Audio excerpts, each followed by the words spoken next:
Assalomu alaykum hurmatli kuzatuvchilar, O'zchidan Garjonsiz navbatdagi navbatdagi buyurtmamiz asosdagi kotlovimiz yasalinyapti.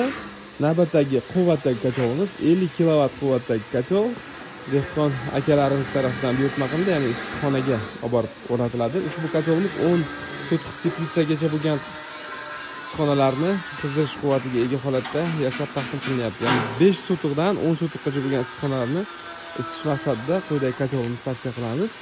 Hurmatli kuzatuvchilar, 4 mm qalinlikdagi rossiyskiy rechilistlardan foydalanyapmiz. Xo'p, ko'mirxona sig'imimiz ayni shaklda tashkil qilindi. 400 kg atrofida ko'mir qabul qilish imkoniyatiga ega bo'ladi. Kotlovimiz ichki holati. Xo'p, atayin ko'rsatish asosida demak ma'lumot berib o'taylik. Turbalarimizni kalasniklari chugun o'rniga bu yerda vajinoy kalasnikda qo'yiladi. Ko'rib turganlarimizdek eski turbalardan foydalanganmiz, ya'ni sobiq ittifoq davrida ishlab chiqarilgan turbalar. Kotol devorlari qalinligi 4 mm qalinlikda bo'lgan singari turbalarimiz qalinligi ham 4 mm qalinlikdagi senlatsionli, ya'ni shofsiz turbalardan foydalanamiz.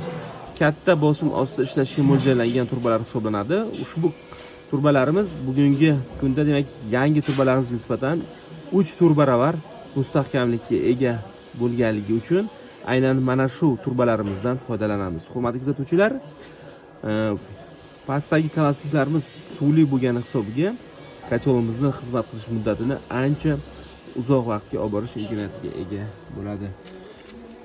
Hurmatli kuzatuvchilar, manzilimiz Qashqadaryo viloyati Qarshi shahrida faoliyatimizni olib boramiz. Buyurtma asosidagi har xil ko'rinishdagi, har xil quvvatdagi, har xil tipdagi isitish qozonlarini yasalash imkoniyatiga ega bo'lamiz. Jumladan mana qisqacha ma'lumot berib o'taman. 50 kW quvvatdagi kotlovimiz, demak mana bunday kattaroqlari bor.